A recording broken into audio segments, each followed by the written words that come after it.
Son ya las 9 de la mañana con 9 minutos. Estábamos ahí en plena conversa previa de lo que va a ser el panel del día de hoy. Tenemos hartos temas que queremos obviamente ir comentando y vamos a saludar de inmediato a quienes nos acompañan el día de hoy. Está con nosotros Simón Ramírez, secretario ejecutivo del Frente Amplio, candidato a diputado además. ¿Cómo estás? Buen día. Rodrigo, buenos días. Muy bien, muchas gracias.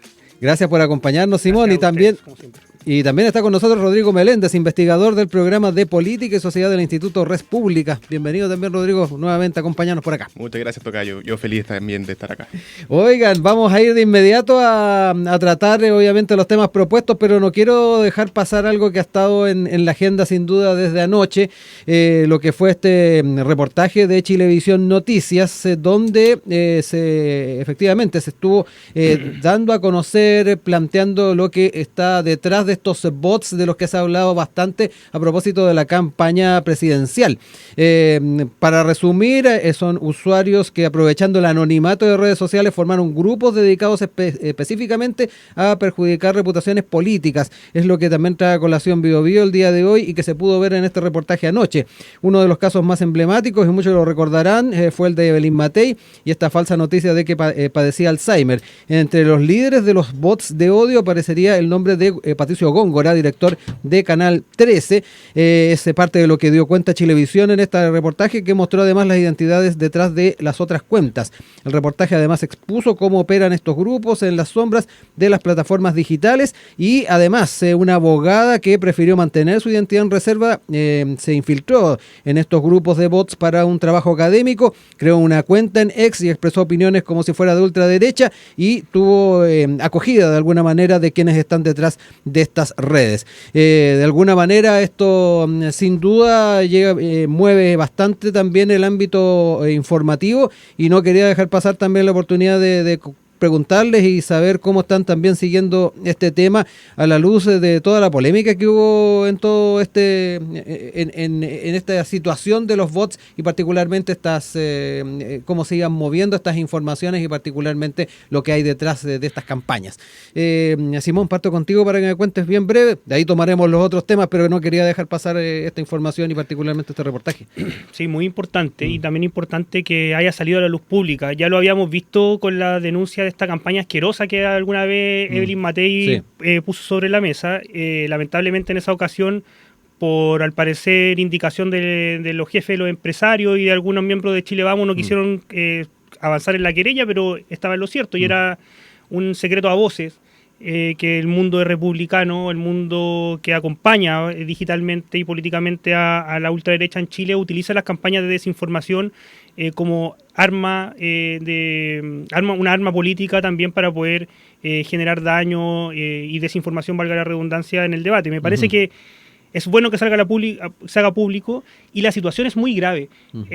Ha sido la herramienta, una punta de lanza en las campañas políticas de la ultraderecha en el mundo. Lo vimos con Milei en las últimas elecciones con técnicas de deepfake, crearon videos del macrismo diciendo que en las elecciones de Buenos Aires no votaban por sus propios candidatos, sino que votaban por el candidato de Milei. En el caso de Brasil también hemos visto situaciones graves. Y hoy día el CAST replica esas técnicas de la ultraderecha que buscan generar una desinformación organizada, que ocultan el debate político, que ocupan las redes sociales para atacar a otros candidatos, que generan una situación de engaño público, de confundir, manipular la realidad. Y todo esto amparado además en una cuestión que quizás podemos hablar más adelante, pero que en el fondo es la carencia absoluta de propuestas reales por parte del candidato. Más allá de enunciados rocambolescos, digamos, en el fondo sus propuestas inviables le impiden dar la cara y finalmente lo que hace de manera, me parece, bastante cobarde como forma de hacer política es utilizar estas granjas de votos y estas campañas masivas de desinformación para poder atacar a sus contrincantes en vez de tener un debate honesto, público y de cara a la ciudadanía. Rodrigo, también cuéntame un poquito cómo ves también estas revelaciones, al menos que surgen al alero de este reportaje. Sí, yo creo que es bastante, es grave que tengamos en el mundo político una decisión ya, o no decisión, sino más bien una práctica, que se extiende por todos los lados de la política de utilizar mentiras para poder hacer campañas políticas, que utilizar mentiras para atacar a otra persona. Yo creo que esto no es un problema que sea patrimonio de un sector político o del otro. Yo creo que este es un problema bastante generalizado. Y esto se da precisamente porque la verdad, ¿cierto? Se prefiere dejar de segundo plano para intentar, por medio, ya sea de la mentira, por medio del engaño o incluso de la coacción, lograr obtener esos votos, ¿cierto?, del electorado. Hoy día lo estamos viendo con una expresión concreta, que sería el uso de estas cuentas anónimas que se dedican a denigrar a otros candidatos a presidente de la República. Hoy en día hay algunos que están apoyando a José Antonio Kast. El día de mañana pueden haber otros de Evelyn Matei, digamos. Por cierto, que también hay otros que apoyan a Janet Jara. Insisto, no es patrimonio de ningún sector político. Pero eso también es reflejo de la cultura política de Chile. Nosotros siempre hemos sido un país bastante agresivo en términos políticos. Nuestra propia independencia arrancó a partir de una guerra civil. Hemos tenido también otras guerras civiles entre medio a lo largo de nuestra historia. Incluso grupos armados terroristas de extrema derecha y de extrema izquierda que han precisamente intentado arrancar decisiones políticas por medio del miedo. Por lo tanto, yo creo que esto es lamentablemente una expresión más de esta mala forma de hacer política que tenemos, lamentablemente, en la cultura chilena, que hay que atacarla. ¿Y cómo la podemos resolver? Yo creo que eso es lo más importante. Hay que volver a principios básicos como es reconocer la dignidad humana de la otra persona. Si yo reconozco a la otra persona como alguien digno, precisamente no lo voy a atacar, no lo voy a denigrar, y vamos a lograr construir una cultura política basada en la verdad y en las propuestas, que es lo que Chile necesita. Sí. Para cerrar definitivamente este tema, tal vez retomarlo más adelante, como decía Simón, a propósito de las propuestas que surgen al alero de algunas campañas. Me quiero quedar con esto último que decía Rodrigo, de qué manera desde una perspectiva política podemos hacernos cargo de lo que efectivamente queda de manifiesto con al menos esta investigación, y veremos qué más se sigue dando a conocer. O sea, en Brasil se ha avanzado en ponerle límites a la desinformación, al uso de inteligencia artificial y deepfake en redes sociales para poder denostar y denigrar a contrincantes políticos.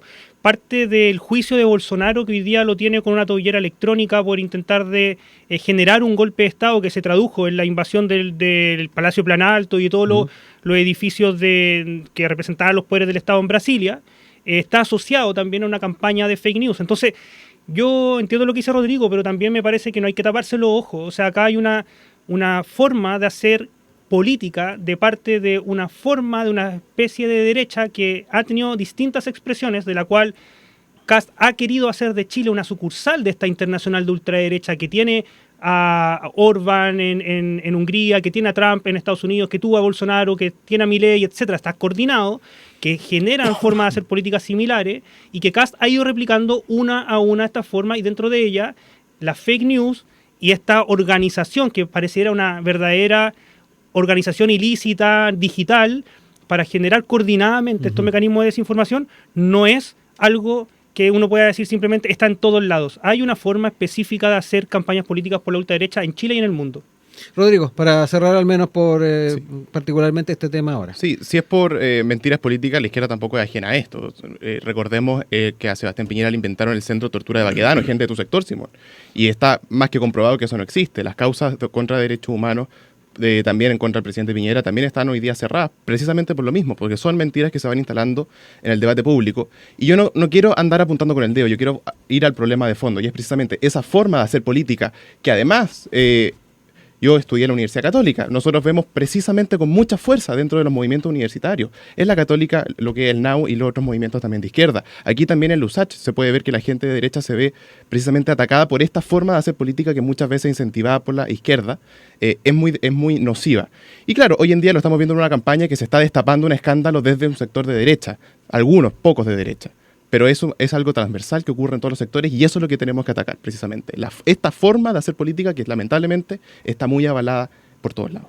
Los voy a invitar a retomarlo más adelante en el segundo bloque, ya que vamos a estar ahí centrados también en el tema de las propuestas en la presidencial, y dejamos en compás de espera aquello. Quiero retomar particularmente la discusión que ha habido en torno a la multa por el voto obligatorio, este fallido acuerdo del que se ha hablado bastante y que ha traído consigo varias muestras de malestar por parte de la oposición. De hecho, el día de ayer los senadores y senadoras de la oposición se retiraron de la sala del Senado para manifestar esta molestia, particularmente contra la ministra Macarena Lobos, quien ha estado desde la Sexpress llevando adelante las tratativas en torno a lo que es este proyecto de ley. Recordemos que desde la Cámara se aprobó el voto obligatorio, pero sin multa, y se estaba a la expectativa de poder también sacar adelante una normativa, una reforma constitucional en torno a la votación de extranjeros en el país.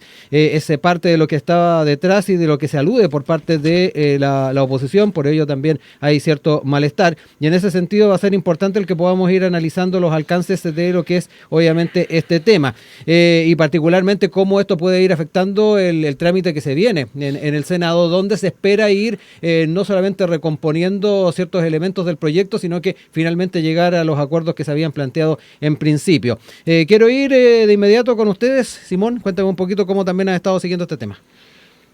Me parece que hay acá una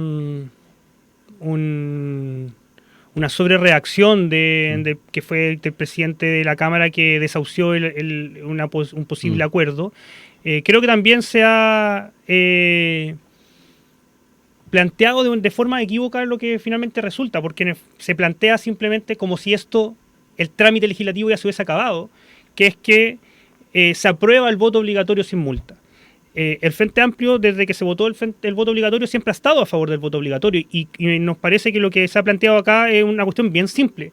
Lo que tiene que hacer el Congreso es legislar, obviamente, y dentro de la acción legislativa, aquellas cosas que no te parecen que están de la forma como están, hay que rechazarlas o buscar alternativas. Y eso tiene distintos trámites. Hoy día el proyecto de ley se va de la Cámara, se va al Senado, y por lo tanto en el tercer trámite esto se puede volver a discutir. Sí. Y lo que se planteó fue bien simple. Dos cosas.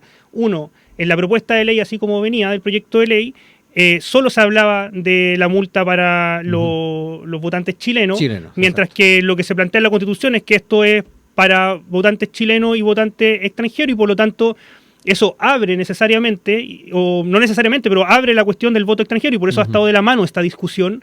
El mismo presidente de la Cámara después dijo, bueno, yo voy a votar esto sin ningún tipo de vínculo con la discusión en torno a voto extranjero.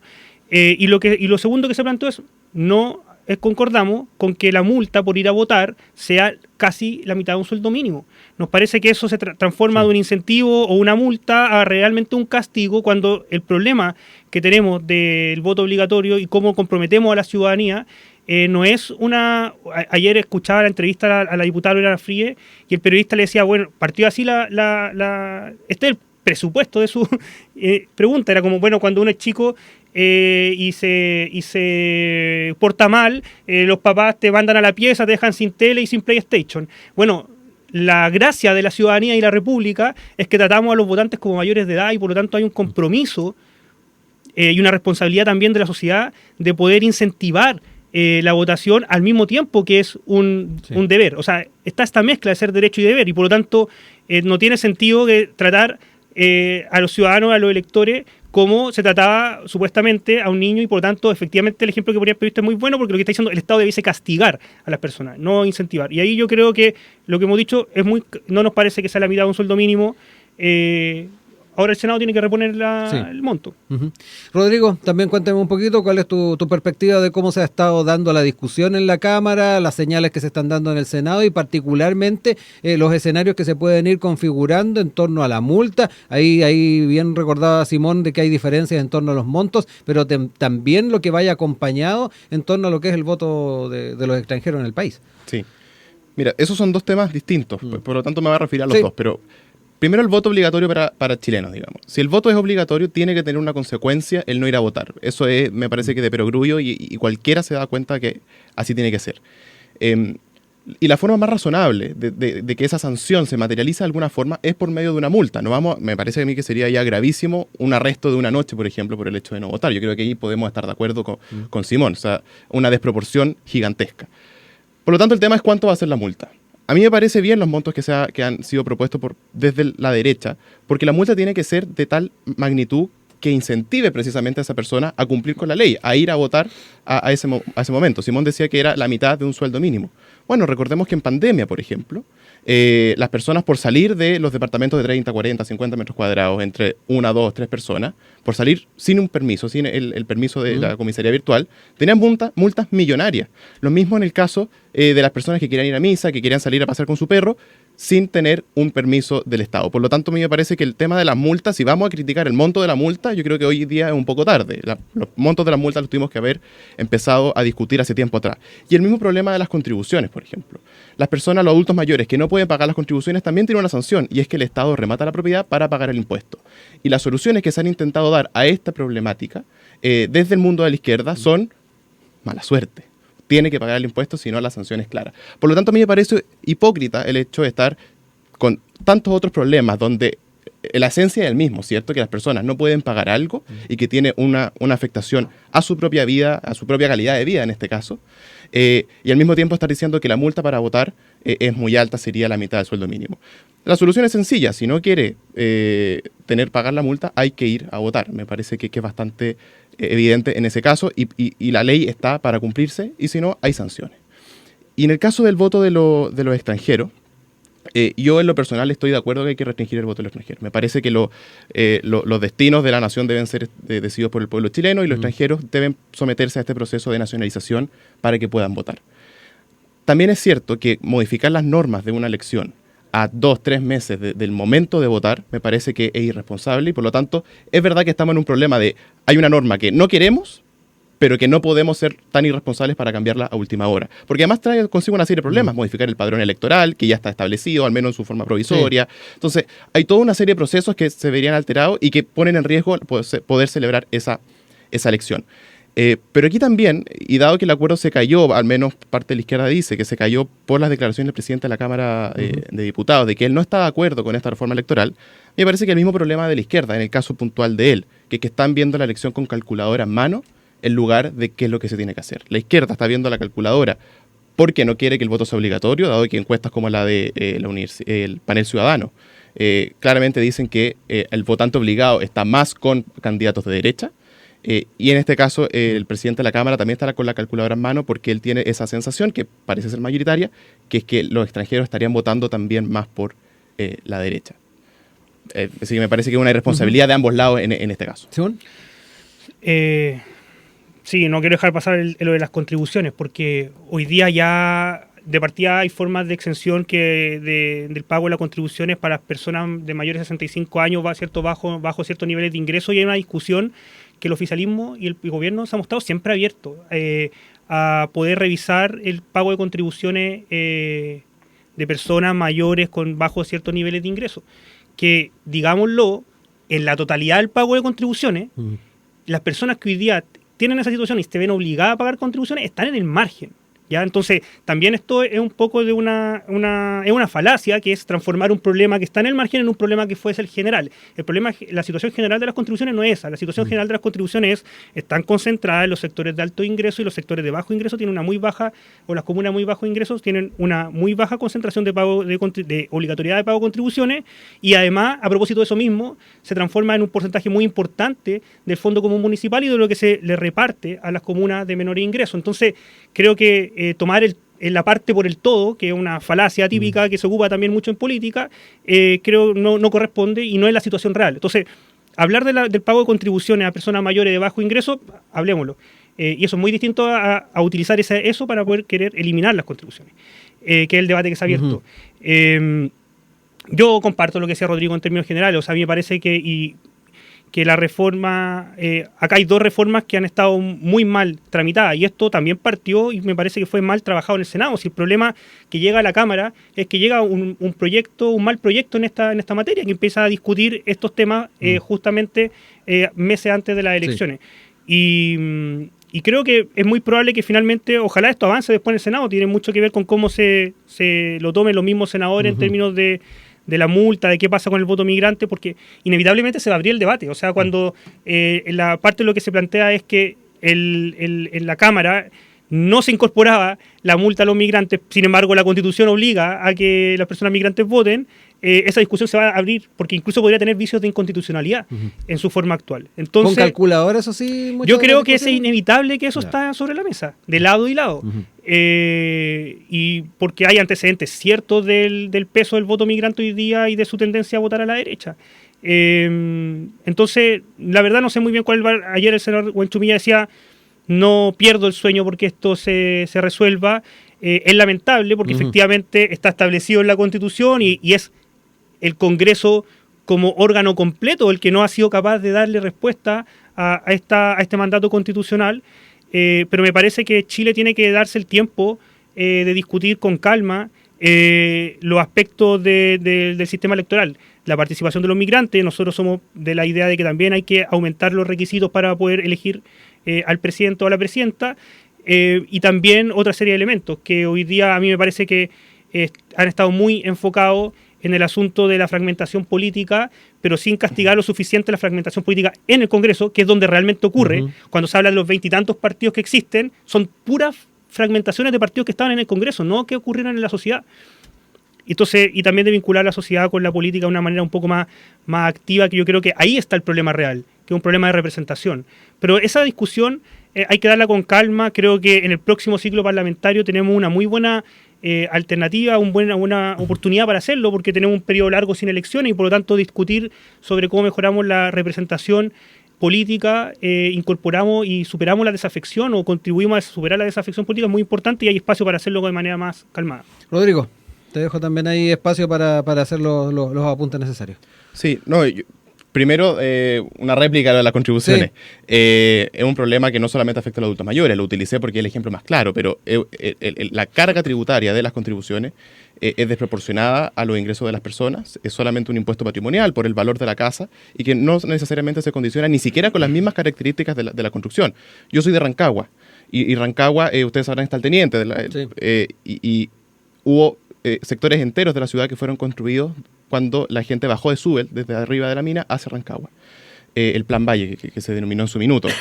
Y esos sectores completos de viviendas, que son viviendas normales, no son ni lujosas ni nada, hoy en día están afectadas a contribuciones porque quedaron en lugares bien ubicados, pero muchas de ellas no tienen la aislación necesaria, son ventanas simples, digamos, puertas de madera común y corriente, pero hay gente de clase media y todas esas personas les afecta el tema de las contribuciones.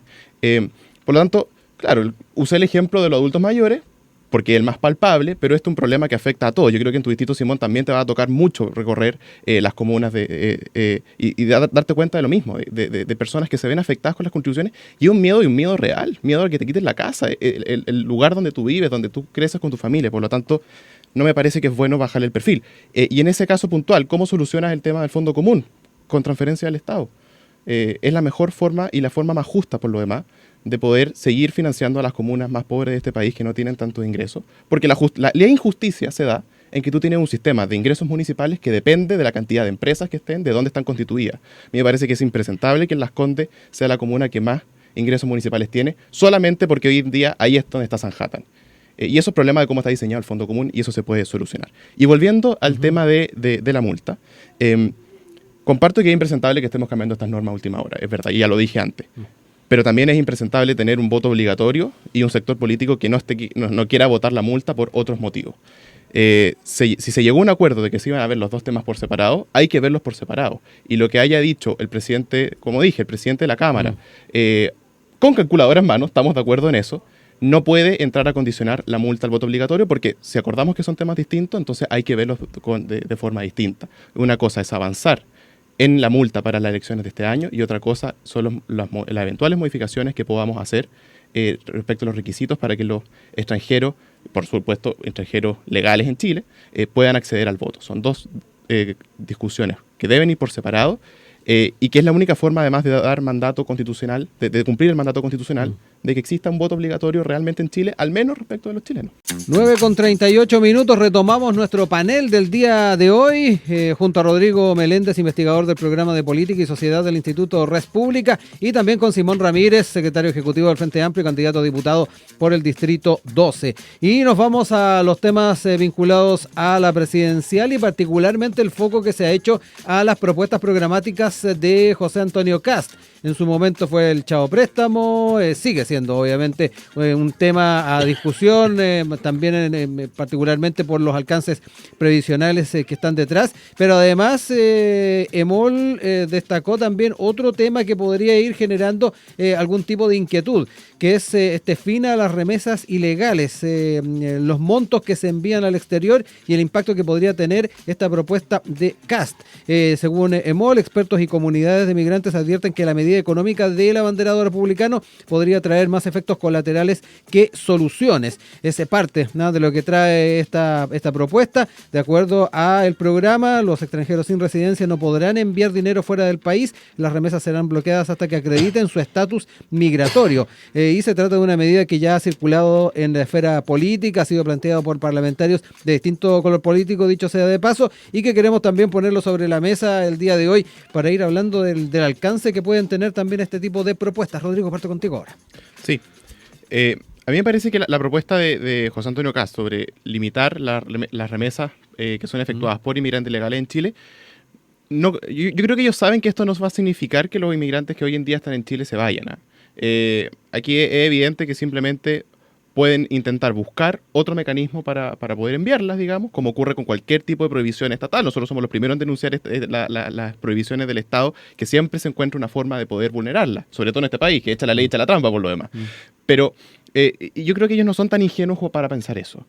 A mí me parece que esta medida apunta más bien a quitar incentivos para que siga llegando nueva inmigración ilegal. Y por supuesto que esta es una medida que por sí sola no va a funcionar. Esto debe ser acompañado con otra serie de las medidas que ha anunciado también el candidato José Antonio, que como lo son, por ejemplo, expulsar a los inmigrantes ilegales que hayan cometido delitos en Chile y toda otra serie de medidas que buscan precisamente quitar los incentivos de carácter económico que les facilita el hecho de estar, o que les incentiva a llegar a nuestro país por vías ilegales, y en cambio someterlo a todos los requisitos que establece la ley. Nuestra ley de migraciones recientemente modificada, ¿cierto?, con un amplio acuerdo y que a su vez significa mayores restricciones que la legislación que nosotros teníamos anteriormente.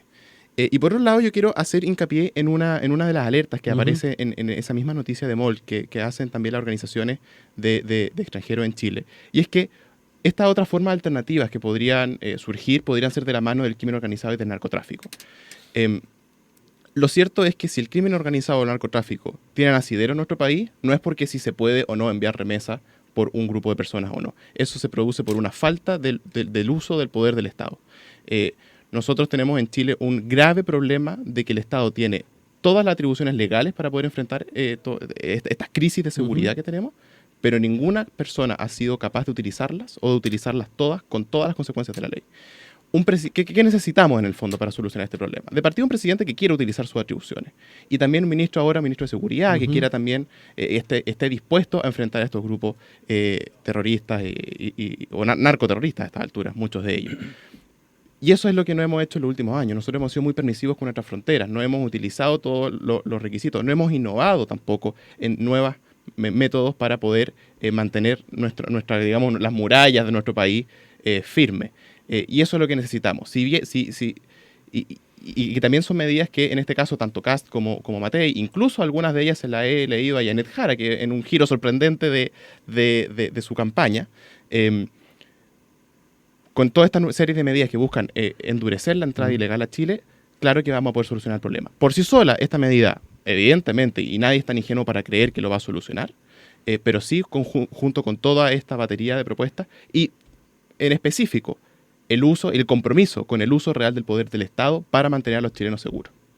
Simón, hay varias cosas que quedan también en la intervención de Rodrigo respecto al trasfondo de esta propuesta. Me quedo contigo también para que me cuentes un poquito cómo lo observas y si efectivamente también debiese haber un acompañamiento estatal en muchos de los aspectos para sacar adelante ya sea esta propuesta u otras que vayan surgiendo. Sí, lo que plantea Janet Jara no tiene nada de sorprendente. O sea, acá la situación, y esto, si uno quiere hablar con apego a la evidencia, ¿no es cierto?, es muy clara. Nunca Chile ha estado peor en inmigración irregular que durante el gobierno, como estuvo Chile durante el gobierno de Piñera, nunca. Y desde entonces, lo que ha hecho este gobierno ha sido precisamente todo lo contrario a no innovar.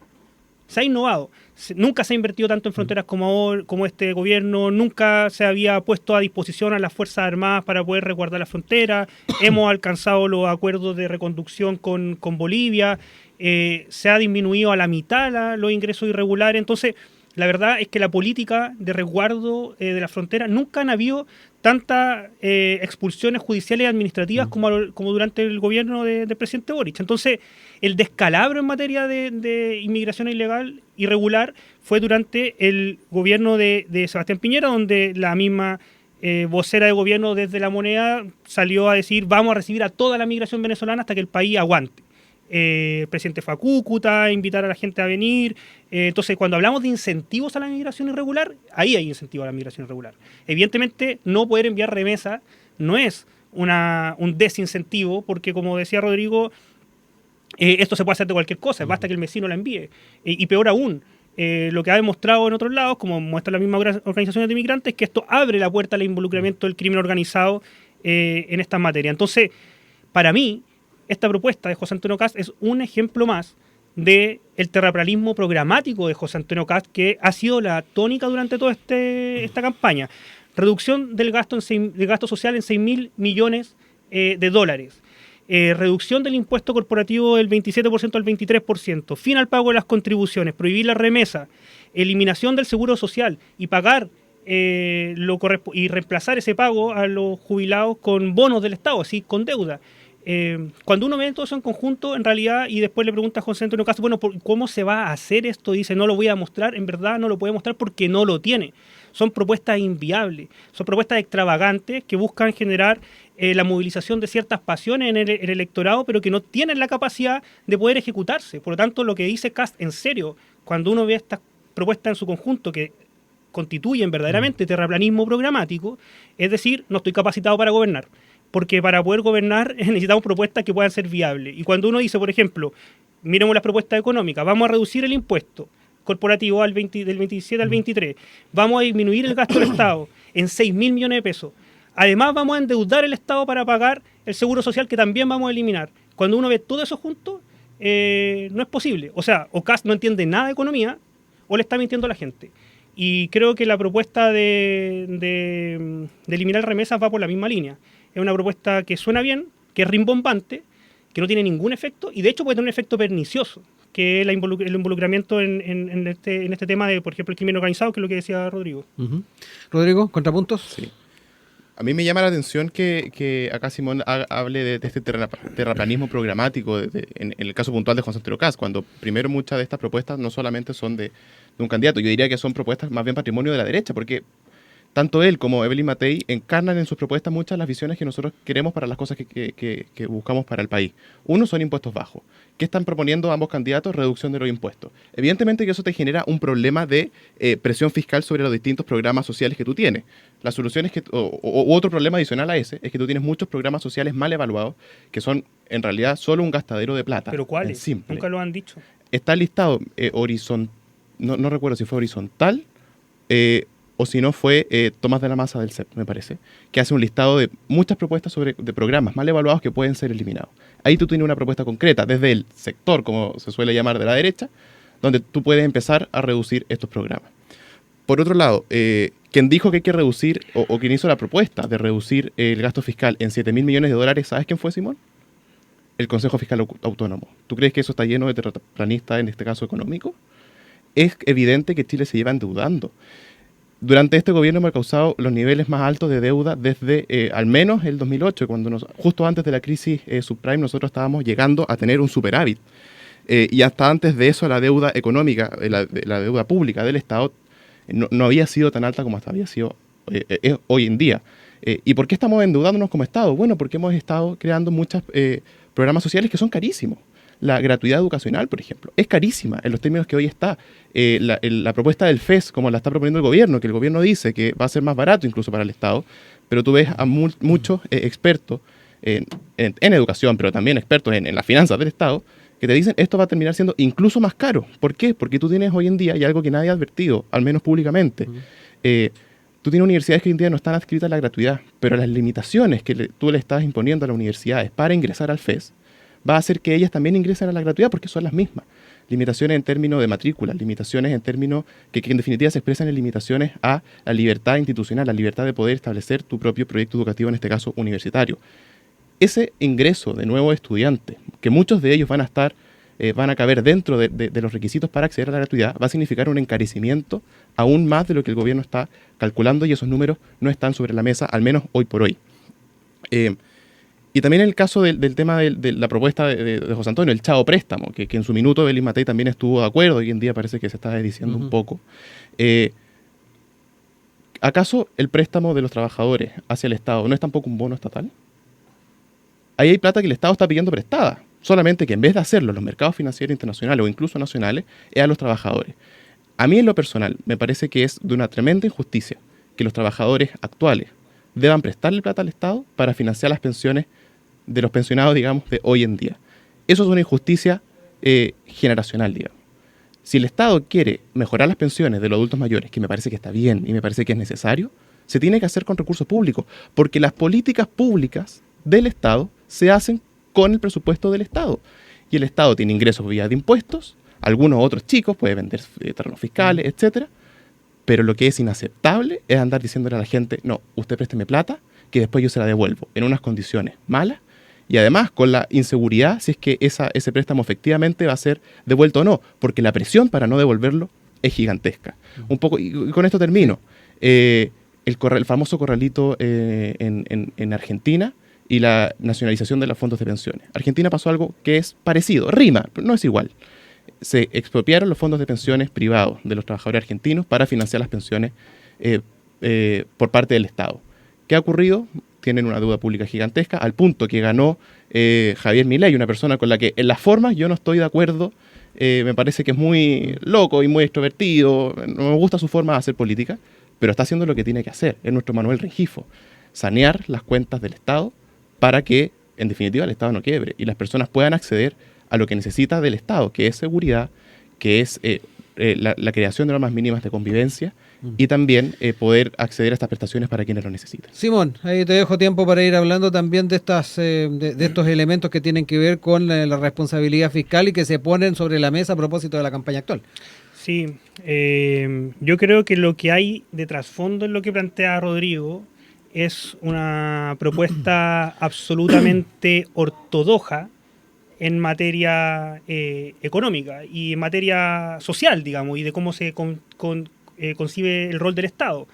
Es una propuesta absolutamente radical que no ha tenido ninguna ejemplificación efectiva en el mundo, digamos, y que además beneficia a las personas. Es decir, el Estado tiene que reducirse al mínimo y dedicarse solo a las funciones de seguridad y control fronterizo, básicamente, y quizás poner las leyes para que los mercados funcionen. Eso no funciona. Los mejores momentos, incluso de la acumulación capitalista, han sido cuando ha habido un Estado fuerte, pero además ha habido una correlación de fuerzas sociales donde los sectores populares, trabajadores, tienen la capacidad de poder empatar socialmente en fuerza a los sectores empresariales, por ejemplo, con sindicatos fuertes, con políticas sociales fuertes, y eso es así. Entonces, cuando decimos, bueno, no estoy de acuerdo con Milei en las formas, pero en verdad estoy de acuerdo en sus políticas, lo que estoy defendiendo es una versión radicalizada de la política monetarista y ortodoxa de la cual Chile ha querido salir hace harto tiempo. Entonces creo que hay que ser claro en eso. O sea, no se cree en la solidaridad intergeneracional, por ejemplo. Está bien, pero no se cree, digamos. Pero se le quiere cargar al Estado al mismo tiempo que se quiere reducir los impuestos. Entonces, la verdad es que, de nuevo, se trata de cuadraturas de círculo, cuando en realidad yo diría, bueno, ok, podemos abrir un debate en torno a cuánto tienen que aportar los trabajadores para poder sostener un sistema de pensiones, porque yo encuentro que ahí hay un punto que sí puede ser discutible en torno a la justicia, porque además los sectores más ricos del país no participan del sistema de pensiones, eso no es verdad. Entonces, ok, pero bueno, ¿quién es el que se pone? Porque cuando se pone el Estado en abstracto, de nuevo se ponen todos los chilenos, o sea, se ponen también los mismos trabajadores, porque además queremos reducir los impuestos. probablemente sostener impuestos como al consumo, que es un impuesto generalizado, y reducir el impuesto corporativo. Por lo tanto, me parece que yo diría, bueno, ok, pero ¿cuál es el rol que pone la empresa en este lugar? Para que este mismo sistema pueda funcionar. Entonces no se cree la solidaridad, no se cree la redistribución económica, y eso es real, y ahí tenemos una diferencia que es sustantiva. Nuestro proyecto político está convencido de que no hay posibilidad de un orden social y de paz social en la medida en que no tengamos una situación de justicia social y económica que tiene que tener políticas redistributivas por parte del Estado, y no se cree en las políticas sociales, sino que es políticas sociales residuales. Y eso es un modelo de sociedad en el cual que plantea Rodrigo, y en el cual yo me siento totalmente en las antípodas, pero creo que es importante plantearlo así, no como una verdad de la economía, ni una verdad de cómo funciona el mundo, digamos, sino que acá hay un pensamiento ideológico, normativo, desde mi punto de vista radical, que no tiene correlato en las políticas sociales y en cómo se ejecutan a nivel global, que yo creo que no lleva a los países a ningún tipo de bienestar social, al contrario. Nos quedan poquitos minutos, yo quiero dejarles tiempo para cerrar ideas brevemente e ir zanjando este tema. Sí. Rodrigo. No, lo primero es que yo en ningún minuto dije que el Estado tiene que ser mínimo, que no tienen que existir prestaciones sociales por parte del Estado. Al contrario, yo soy una persona de derecha, pero yo antes soy católico y creo en la doctrina social de la Iglesia. Ese es mi punto de partida. Y claramente nosotros necesitamos mecanismos para ayudar a los más desfavorecidos de nuestra sociedad. Y eso creo que la mejor forma de hacerlo es por medio de las ayudas sociales implementadas por el Estado en muchas ocasiones. También creo en la participación privada, en la provisión de estas soluciones sociales, y que en muchos casos además pueden ser mejor hechas que el Estado y que el Estado ni siquiera intervenga, porque eso depende de del dinamismo de cada una de las sociedades que puedan existir. En este caso yo rescato, por ejemplo, a Desafío Levantemos Chile, que hace tremendo operativo a lo largo de todo el país para solucionar problemas sociales y que hoy en día funcionan, digamos, de forma autónoma.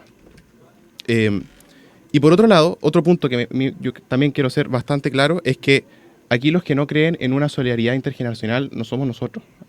Es la izquierda que quiere financiarlas, como ya dije, financiar las pensiones de los adultos mayores de hoy con cargo a los trabajadores de hoy, con pensiones que a futuro no sabemos si van a realmente mejorar o no, con préstamos que probablemente no van a ser devueltos. Los que no creen en la solidaridad intergeneracional son los que promueven el FES, que buscan condonar deudas de quienes ya estudiaron con cargo a los ingresos futuros de los que hoy están estudiando en la universidad y de los que están en los colegios. Eso es no creer en la solidaridad intergeneracional.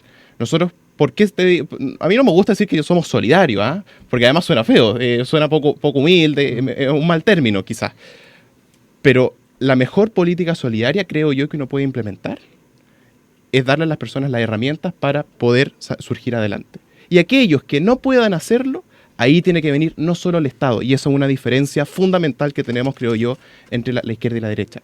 Tiene que venir toda la sociedad a ayudarlo, cada uno con sus propias posibilidades. Simón, para cerrar el panel de hoy.